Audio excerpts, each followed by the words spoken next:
നമസ്കാരം പ്രിയമുള്ളവരെ. പണ്ട് സ്കൂളുകളിൽ പഠിക്കുന്ന സമയത്ത് 10ാം ക്ലാസ്സിലെ പരീക്ഷ കഴിയുമ്പോൾ നമ്മൾ മഷി കുടയുക, വണ്ടി ചില സാറന്മാരുടെ ദേഷ്യത്തിൻ്റെ പുറത്ത് അവർ വരുന്ന പണ്ട് സൈക്കിളിലൊക്കെ ഒരു സാറന്മാരുണ്ട്, കാറ്റഴിച്ചു വിടുക, അവരുടെ ബൈക്കിൻ്റെ ബുള്ളറ്റ് ആണെങ്കിൽ ബുള്ളറ്റ്, SD ആണെങ്കിൽ അതിൻ്റെ ഇതിൽ സൈലൻസറിനകത്ത് വാഴപ്പിണ്ടി ഇടിച്ച് വെക്കുക, ഇങ്ങനെയൊക്കെയുള്ള കുസൃതികൾ നമ്മൾ കാണിക്കാറുണ്ട്. പിന്നെ എല്ലാ ശത്രുതയും തീർത്തു പോകുന്ന അവസാന വർഷ പരീക്ഷ കഴിഞ്ഞ് പോകുമ്പോഴാണ് കുസൃതികളെല്ലാം തീർത്ത് കൊടുക്കാനൊക്കെ കൊടുത്തിട്ട് പോകുന്നത്. അങ്ങനെ ചിലത് കൊടുത്തിട്ടാണ് പിണറായി വിജയൻ പോകുന്നത്. ഇനി ചിലത് കൂടി 1-2 ദിവസങ്ങളിൽ കൊടുക്കും എന്നും അറിയപ്പെടുകയാണ്. വിഷയം രാഹുലിൻ്റെ 3ാമത്തെ പീഡനമാണ്. അവിടെയും ഗർഭം ഉണ്ടായിരുന്നു കേട്ടോ, ഓർമ്മയുണ്ടാവുമല്ലോ. അപ്പോൾ 3ാമത്തെ പീഡനവും പീഡനത്തിന് ശേഷം വന്ന ഗർഭം ഭ്രൂണം സൂക്ഷിച്ചു വെച്ചിരുന്നു. അത് 1ാമത്തെ പരാതിയിൽ ഭ്രൂണം സൂക്ഷിച്ചു വെക്കാൻ എന്താ വെച്ചാൽ അത് സൂക്ഷിച്ചു വെച്ചിരുന്നു, ഞാൻ എൻ്റെ DNA എടുക്കാൻ പോവാണ്, ഇങ്ങനെയൊക്കെയാണല്ലോ നമ്മുടെ മുഖ്യമന്ത്രി പറഞ്ഞത്. ആ കേസിൽ രാഹുൽ മാങ്കൂട്ടത്തിനെതിരെ കോടതിയിൽ ജുഡീഷ്യൽ ഫസ്റ്റ് ക്ലാസ് മജിസ്ട്രേറ്റ് കോടതി തിരുവല്ലയിൽ ഇന്ന് PIT Pinarayi investigation team final report കൊടുത്തിരിക്കുന്നു. ഇനി ഈ കേസിൻ്റെ ഭാവി എന്താണ് അത് നമുക്ക് നോക്കാം. ഈ PIT എന്ന് പറഞ്ഞതിനകത്ത് വേറെ ഒന്നും വിചാരിക്കേണ്ട. SIT എന്ന് പറഞ്ഞാൽ സ്പെഷ്യൽ ഇൻവെസ്റ്റിഗേഷൻ ടീം, നല്ല ശക്തരായ മിടുക്കരായ നിയമം മാത്രം നോക്കി കാര്യങ്ങൾ ചെയ്യുന്ന ഒരു ഉദ്യോഗസ്ഥന്മാരുടെ കൂട്ടം. അവർ കേസ് അന്വേഷിക്കുന്നതിന് നമുക്ക് വേണമെങ്കിൽ SIT എന്ന് പറയാം. ഉദാഹരണത്തിന് 2012 ഉണ്ടായ മെയ് മാസം 4-ാം തീയതി ഉണ്ടായ അതിദാരുണമായ കേരളം കണ്ടതിൽ വെച്ച് ഏറ്റവും ക്രൂരമായ കൊലപാതകമായിരുന്നു TP ചന്ദ്രശേഖരൻ്റെ. അതന്വേഷിച്ച അന്വേഷണ ഉദ്യോഗസ്ഥന്മാരുടെ പേര് നോക്കിയാൽ മാത്രം മതി. അവരായിരുന്നു കറക്റ്റ് SIT എന്ന് വേണം പറയാൻ. പിണറായി വന്നതിന് ശേഷം മൊത്തം PIT പിണറായി ഇൻവെസ്റ്റിഗേഷൻ ടീം. 3ാമത്തെ പരാതിയുടെ കാരണം നിങ്ങൾക്കറിയാം. കാരണം പരാതിക്കാരിയായ സ്ത്രീയുമായി വിവാഹിതയാണ്, ഡോക്ടറാണ്, വിദേശത്താണ്. അവരുമായി അവരുടെ അമ്മയ്ക്ക് രാഹുൽ മാങ്കൂട്ടത്തോട് അദമ്യമായ സ്നേഹം, ഒരു മകനെന്ന നിലയിൽ ആ അമ്മയോടുള്ള സ്നേഹം കണ്ട്, അമ്മയ്ക്ക് ഈ പുത്രനോടുള്ള സ്നേഹം കണ്ടിട്ട് മകൾ രാഹുലിനെ ചാറ്റ് ചെയ്യുന്നു, വിളിക്കുന്നു, സംസാരിക്കുന്നു. അങ്ങനെ രാഹുലിനെ ഒന്ന് പൂർണ്ണമായി കാണാൻ വേണ്ടി തിരുവല്ലയിൽ എത്താൻ തീരുമാനിക്കുന്നു. അങ്ങനെ തിരുവല്ലയിൽ വെച്ചിട്ട് രാഹുൽ ഈ സ്ത്രീയെ കാണുന്നു. കണ്ടതിന് ശേഷം ഇവർ തന്നെ റൂം എടുത്ത് ക്ലബ് 7 ഹോട്ടലിൽ കാത്തിരിക്കുന്നു.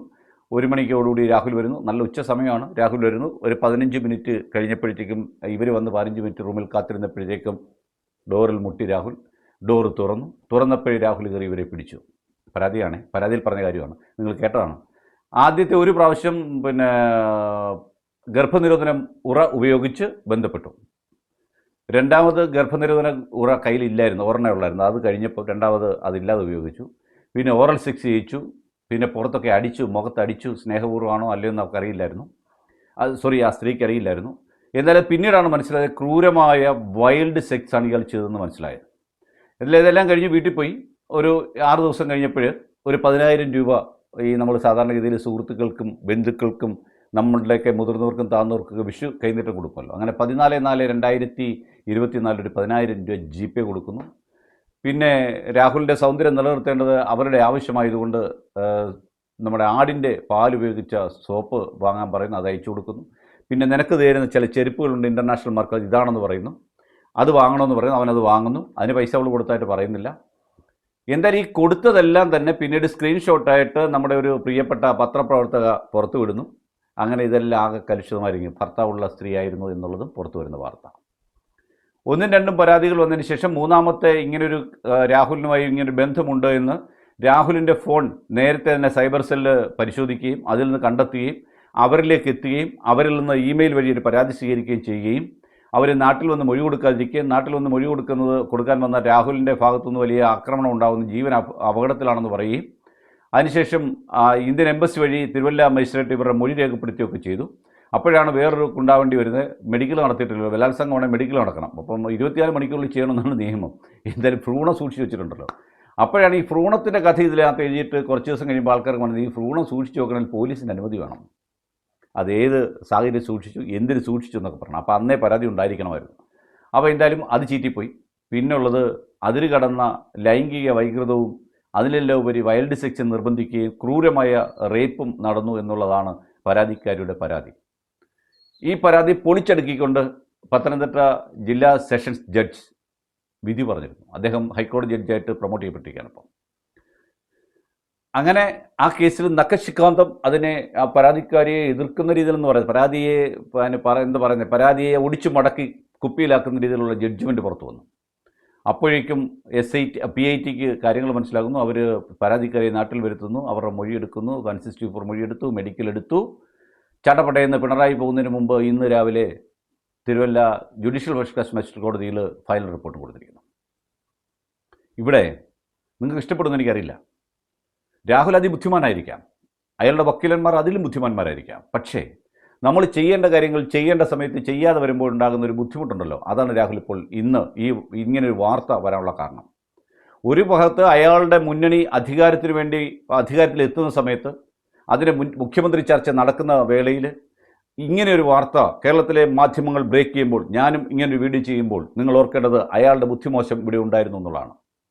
കാരണം പറഞ്ഞുതരാം. അയാൾക്ക് ഇഷ്ടപ്പെട്ടാലും ഇഷ്ടപ്പെട്ടില്ലെങ്കിലും ഈ മൂന്നാമത്തെ പരാതിക്കാരിയുടെ പുറത്ത് അയാൾ ജയിലിൽ പോകുന്നുണ്ട്.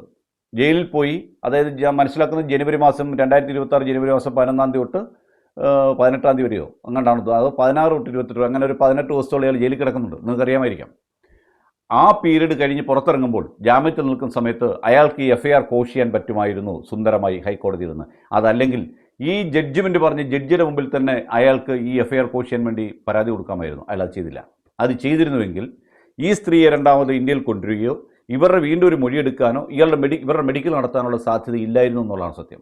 FIR കോഷ് ചെയ്യപ്പെടാൻ പോകുന്നു എന്നൊരു ധാരണ ഉണ്ടായിക്കഴിഞ്ഞാൽ ഒരു അന്വേഷണ ഉദ്യോഗസ്ഥനും പിന്നീട് മുന്നോട്ട് പോകില്ല എന്നുള്ളതാണ് ഞാൻ മനസ്സിലാക്കിയിട്ടുള്ളത്. ഇനി അയാൾക്ക് എന്ത് ചെയ്യാൻ പറ്റും? ഫൈനൽ റിപ്പോർട്ട് വന്നു. ഫൈനൽ റിപ്പോർട്ട് വന്നതിൻ്റെ അടിസ്ഥാനത്തിൽ അയാൾക്ക് വേണമെങ്കിൽ ഇനി ഞാൻ മുമ്പേ പറഞ്ഞ പോലെ ഇതേ പത്തനംതിട്ട ജില്ലാ കോടതിയിലോ ഹൈക്കോടതിയിലോ പോയിട്ട് ഈ ചാർജ് കോഷ് ചെയ്യാൻ പറ്റും. അതായത് ഇതിൻ്റെ ചാർജ് ഷീറ്റിൻ്റെ സർട്ടിഫിക്കറ്റ് കോപ്പി എടുത്തുകൊണ്ട് ഈ രണ്ട് കാര്യങ്ങൾ അയാൾക്ക് ചെയ്യാൻ പറ്റും.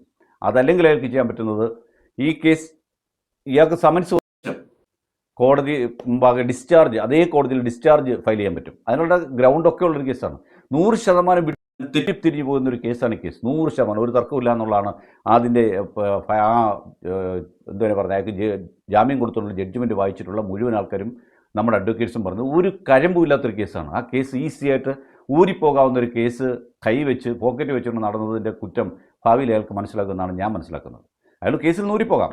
പക്ഷേ രണ്ടാമത് അയാൾക്ക് സമൻ വന്നതിന് ശേഷം മാത്രമേ വന്നാൽ അയാൾ ജാമ്യം എടുത്തതിന് ശേഷം അതേ കോടതിയിലേക്ക് ഡിസ്ചാർജ് ഫയൽ ചെയ്യാം. ചില കോടതികൾ ജാമ്യം എടുക്കാതെ ഡിസ്ചാർജ് സമ്മതിക്കത്തില്ല. വിശേഷിച്ച് ജൂനിയർ ഓഫീസറാണ് മജിസ്ട്രേറ്റുമാർ, അവർ സമ്മതിക്കത്തില്ല. അതുകൊണ്ട് പ്രതി വന്ന് ജാമ്യം എടുക്കട്ടെ, അതിനുശേഷം ഡിസ്ചാർജ് കേൾക്കാമെന്ന് പറയും. അങ്ങനെ ഡിസ്ചാർജ് ഫയൽ ചെയ്യാം. അതും അല്ലെങ്കിൽ പിന്നീട് അയാൾക്ക് ചെയ്യാൻ പറ്റുന്നത് ചാർജ് വായിക്കുന്നതിന് മുമ്പ് ഹൈക്കോടതിയിൽ പോയി, അതിനുശേഷം ചാർജ് വായിക്കുന്നതിന് മുമ്പ് ഹൈക്കോടതിയിൽ പോയി ഈ ചാർജ് സ്റ്റേ ചെയ്യാനും കോഷ് ചെയ്യാനും കൊടുക്കാൻ പറ്റും.